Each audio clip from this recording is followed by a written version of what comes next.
हैदराबाद में खबर ईंदा हलो त सिंध यूनिवर्सिटी सोसाइटी जे निजी होटल में असांजो ऐलान पुरअमन पाकिस्तान इंसानी हकूक बराए हमागी पाकिस्तान पारां मरकजी अगवाननि जे मान में शानदार तकरीब मुनक़िद कई वई, जंहिंमें चेयरमैन मोहम्मद तस्लीम राजपूत जे मेहमान ख़सूसी तौर शिरकत, प्रोग्राम की सदारत अब्दुल फताह अब्बासी नायब सदर सिंध ऐं डिस्ट्रिक्ट सदर अब्दुल सत्तार अब्बासी कई। तकरीब में मरकजी सदर लेडीज विंग साइमा इरफान ऐं बलूचिस्तान जी सूबाई सदर लेडीज विंग जी शुमाइला एजाज, नायब सदर इरफान अली शाह मेहमान खास तौर शरीक थिया। उन मौके ते अगवण मीडिया सां ॻाल्हाईंदे चयो त असीं पाकिस्तान लाइ मुहिब वतन आहियूं ऐं असांजो कंहिं बि सियासी पार्टी सां वास्तो न आहे। असीं सिर्फ़ ऐं सिर्फ़ अल्लाह ऐं रसूल खे राज़ी करण लाइ ही फिलाई कम कयूं था। ही इदारो हर गरीब जी दादरसी कंदो। असां बगैर के रंग ऐं नस्ल जी इंसानियत जी खिदमत ते यकीन रखूं था। इहो ई असांजो मंशूर ऐं मकसद आहे। Soomro 3D wallpaper and PVC panel shop दे रहा है सबसे अच्छी सर्विस, बेहतरीन क्वालिटी के आला मयार वॉलपेपर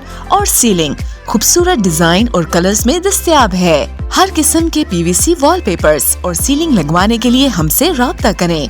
हैदराबाद, कासिमाबाद, लतीफाबाद, जामशोरो, मीरपुर खास और सिंध के मुख्तलिफ शहरों में सर्विस मौजूद है। Soomro 3D wallpaper and PVC panel. राब्ता नंबर रंजन अली सोमरो 0333 370 2516, व्हाट्सएप 0333 370 7886।